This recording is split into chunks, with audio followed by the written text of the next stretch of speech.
Hi, everybody. Dan Illman, Mike Beer, taking a look back at this year's Breeders' Cup Classic. Mile and a quarter at Del Mar. It's a grade one. Keep an eye on the number 11, Sierra Leone, as we break from the gate. He's going to settle back where he likes to be, and that is off the pace because, as you see, there are a crush of horses going for the early lead, and the pace is electric. Finally got some pace to run out here. He'd been compromised in some of his prior races, Dan, which maybe made him look like a little bit of a disappointment. I thought, first of all, Dan, tell me if you agree with this. I thought the first upset of this race was that Dermasotogake made the lead in here. I didn't see that happening. You see Arthur's Ride, the big gray there on the outside. I personally thought he would just be on a mission here, dead send. I really didn't think Junior Alvarado had that in mind, Dan. He didn't send this horse. He winds up stuck 4 wide in here, and he pays the price. He doesn't run well. A bit surprising that Dermasotogake made the lead. He did chase some fast fractions in the Kentucky Derby a couple of years ago, and he was on the lead when he won his big race, the UAE Derby, but he went very fast to make the lead here. Fierceness, the 5-2 favorite, is right up close to this pace. Fierceness ran great. You could argue he even ran the best race of them all. I mean, he runs really well in here. I don't know if I would go that far to say he ran the best race, but he's certainly up close to a solid pace. I think the one thing that I would just like to point out, Dan, is the fractions are rock solid here. This is a pretty good spot. The fierceness is, and he's sitting off of a horse who, in my opinion, can't possibly win here. And he's going to be around at the end. Forever Young's right in behind him. He's going to be around at the end. Newgate is right behind him on the outside, and he's going to be around at the end. This pace doesn't totally collapse, but here comes Sierra Leone with a big run up the backstretch, and he's going to carry it all the way around the final turn and all the way through the stretch. He was much the best in here. Newgate and Teal Silks on the outside sort of pull Sierra Leone into the race, and Sierra Leone is going to maintain this prolonged move. He goes right by Newgate like Newgate was standing still, and now he has to confront Fierceness turning into the stretch. This is the situation I think Chad Brown had been waiting for. He's actually in front at the 3/16 pole instead of work to do and wandering around as we saw in his other races. Fierceness is extremely game, as you see. He has every right to be tired, but the momentum goes to Sierra Leone, and so does the Breeders' Cup Classic. Fierceness a very game second. We saw Forever Young, and we'll talk about him, rally belatedly to just get up for third. But Sierra Leone, who had been the beaten favorite in his last 3 races, finally puts it all together at just the right time. We'll get to him in a second. Let's talk about City of Troy, the European wonder horse who came here trying dirt for the first time. He didn't break very well, and then the pace was just way too fast, faster than he is used to seeing in Europe. I don't know whether he handled the dirt or not. He just didn't run.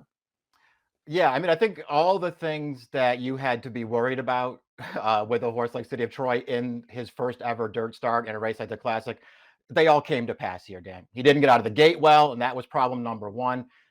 Dirt started hitting him, and he just got totally outpaced early in this race, and he wound up way at the back of the pack, which I'm sure is not where they wanted him to be. I personally didn't think he ever looked that comfortable over the surface. He, to his credit, he tried really, really hard in this race. He never stopped. He never quit. This was just way too much for this horse to handle. Forever Young was returning. We saw him in the Kentucky Derby, just missed to the likes of Mystic Dan and Sierra Leone. He broke from the rail, and I know that was the concern for the Japanese contingent because throughout his career, Forever Young was a horse that just seemed to dislike kickback. The jock was very aggressive with him, passing under the wire the first time. He wanted to be close to the pace. He was close to the pace.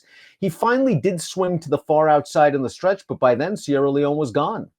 Yeah, it's true. I mean, I was a little surprised that he was just riding him first time through the stretch, Dan. I mean, it was pretty clear that I guess they wanted to be forward in this race, and he did secure. I thought he secured a really good position in this spot. He got forward. He was in behind the lead the entire way, and ultimately, I thought Forever Young ran really well. I also didn't think he had some kind of huge excuse in here. I mean, he kept up in behind the lead. He got around Dermasotogake when that horse stopped around the final turn.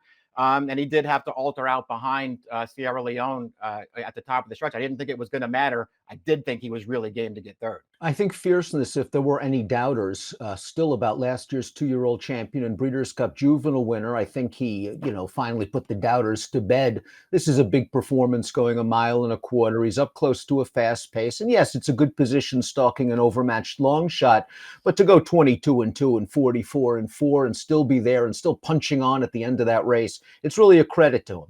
That's very true. Again, this was not a closer's race, but he still ran really well, and I'm happy to give him the credit that he deserves in here, Dan. I mean, I was not a believer in him, and I wanted to see him, sort of deal with some faster fractions and still be around at the end. He certainly did that in the Breeders' Cup Classic. To me, he was only second best in here, but he was a really good second best. He's a super nice horse. And I'm really looking forward to a 4-year-old campaign that could start in the Pegasus World Cup on January 25th or the Saudi Cup overseas on February the 22nd. We'll be seeing Fierceness in 2025. We'll be seeing Forever Young again. Expect him in the Saudi Cup and the Dubai World Cup. And then maybe they'll get him back to the Breeders' Cup Classic next year. As for next, this was going to be a big test for him. And when the pace was that fast, it was the worst nightmare for Doug Cowens, because he had been saying all along that the reason Next was never tested in these sort of shorter distance races was because of the paces. What would happen if they threw a 46 at Next? Well, they threw a 44 at him, and he had no chance. Yeah, as it turns out, Cowens was exactly right. I mean, so he was sort of, it almost felt like he was forced to run in this race, and he didn't really want to. And I think exactly what he was afraid was going to happen happened here. He couldn't keep up with the pace. He was never involved at any point in here, and he was just a total non-factor. Hopefully this race doesn't take some of the starch out of Next. He will return in 2025, and they're already pointing for a race like the Isaac Murphy Marathon at Churchill Downs in the spring. And I assume they'll keep him in those longer distances where he has been a revelation. Arthur's Ride you talked about as we watched the replay, and this is a horse that is at his best when he is on the lead. And yes, the pace was fast, but I do agree in that Junior might have been a little bit more aggressive. I'm not too sure too much what else he could have done. It seemed like Derma Sotogake was also on a mission. This was another disappointing performance for Arthur's Ride, and it makes you wonder, was those big races at Saratoga flukes? Yeah, it does make you wonder that. I mean, certainly the allowance win up there where it just blew a field out in fast time and then just, going unchallenged around the track. That one's hard to get a gauge on. And then you go to his Whitney, and listen, I thought he ran giant in the Whitney, but it was also on a wet track. So, you have those things to consider. His Jockey Club Gold Cup was disappointing. He was more disappointing here. Listen, fast pace, getting caught 4 wide around the track. That's not an ideal trip. He was still pretty disappointing. Newgate ran very well for Bob Baffert, extremely well prepared considering he only had one race since just a very disappointing performance in Dubai. That was a good effort in the California Crown. He looked loaded under Frankie Mike at about the 3/8 pole, just sort of cruising in the clear on the outside. I'm sure everyone involved with the horse was extremely pleased with the position, but Sierra Leone just ran right by him. Yeah, he did. I mean, listen, if you want to say that, Newgate was just sort of wide around the track in here and he was closer to the pace than the winner was, while, Forever Young got to save a ton of ground here and Fierceness just sort of sat 2-path. I mean, I'm fine with that. I thought Newgate ran really well in here, and I also just sort of felt like he wasn't going to win either way, but it was a really nice performance for a horse. And you mentioned, Dan, he's still so lightly raced. And I do think he gets this distance. He's an interesting horse going forward. Highland Falls, his game is speed as well, but I don't think he's ever been mistaken for a 44 and change kind of speed bull. And I think that sort of worked against him here. Louis Saez wanted him to get close to the pace. He just couldn't keep up with these horses early. And after that, it was just sort of a one-pace performance. He's very lightly raced. If he comes back for a 5-year-old campaign, I'd be curious to see what he does, because I think there is some talent here. Yeah, I agree. I think it was pretty disappointing in this race, but your excuses for him are well taken, because I feel like after the Jockey Club Gold Cup, maybe some of us got fooled, because he did go after Arthur's Ride really early in that race and just sort of made him run the entire way. They also went almost 48 to the half, and they went a lot faster here. And he just really struggled to keep up with it. And you could just tell at the top of the stretch, he had nothing left. As for the Japanese contingent, Derma Sotogake was just cooked on the early lead. He's probably not this kind of horse anyway, but this trip just did not work out for him the way the pace played out. As for Ushba Tesoro, conversely, he is a one-run closer. You would think he would have benefited if the pace was extremely hot. He just really didn't fire. It's, always back off the pace, was Ushba Tesoro, and he never made an impact. And again, I'm not giving Derma Sotogake some kind of huge excuse. If you liked him in here, the pace can't be your excuse, because Fierceness sat right on top of him all the way around the track. Fierceness was still there at the end. Derma Sotogake was nowhere. Tampa Trice for the Pletcher barn finished 6th in here after falling far, far back, even farther back behind the winner in the early going. Just sort of, to me, past some tired horses in the stretch. Yeah, that's how I looked at it too. Didn't really have a big finish in here. He was outrun. Never really loomed at any point in this race and just sort of picked up some people. Senor Buscador, was nice to see somewhat of a bounce back effort for him to finish fifth after a very disappointing performance in his prior race, the final prep, the California Crown. But it was another situation for me where Senor Buscador, he's a late runner. There was pace for him, and he just passed some tired ones. He was no match for the top four. No, he was never a threat in here.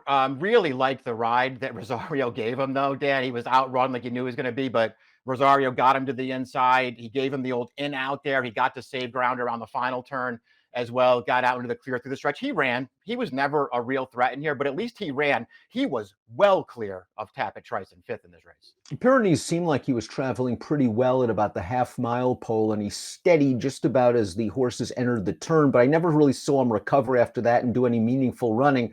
But again, in a race like this, when you're 64-1 against some of the better dirt horses in the world, you really can't afford any kind of trouble. He still ran okay to be seventh. Yeah, he was going to need, to catch, at least a break or two to be involved at the end of this race. And he certainly didn't get that. He was making a little bit of a move into the far turn. Looked like he hit some traffic, wound up wide after that, and was no real factor. He's a pretty nice horse, though. Let's take a closer look at the winner, Sierra Leone, who had been hinting that a race like this was in him pretty much ever since his career debut and ever since he went through the auction ring as a yearling, where he sold for $2.3 million.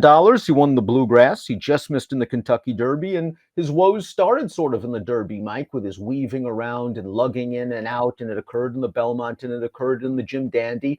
And then you pretty much analyzed the Travers well when we talked about the Breeders' Cup Classic in the preview, and that pace was just really not there for Sierra Leone. It certainly was there for him here into 112 buyer. Knew he was good enough if he got the right setup. Not all of us were brave enough to stick with him in the Breeders' Cup Classic, Dan. You were brave enough to stick with him. I was not. But you knew that he could do this if he had a fast pace in front of him. He got a pace here. I thought he was much the best in this race. Jury is still out as to whether he will run in 2025. The connections immediately after the race, they didn't commit to running, but they seem determined that if he comes out of this race well, they might give him a chance, at least in some of those early season major money races like the Pegasus World Cup, the Saudi Cup, and in Dubai. Beautiful pedigree by Gun Runner Dam, a grade 1 stakes winning 2-year-old. Champion 3-year-old, Mike, Sierra Leone Fierceness. It's a tough call. Glad I got a little bit of time to think about it. I guess my knee-jerk reaction is Sierra Leone, but it's going to be very close. Let's take a look at the prices for the Breeders' Cup Classic, a race dominated by 3-year-olds. They ran 1, 2, 3, and Sierra Leone and Fierceness are going to battle it out for champion 3-year-old male. Sierra Leone and Chad Brown, $15.80. Fierceness, a gallant second. Forever Young, a consistent runner, was third. 11.91 in the Breeders' Cup Classic. Hey, let me give you a hot tip.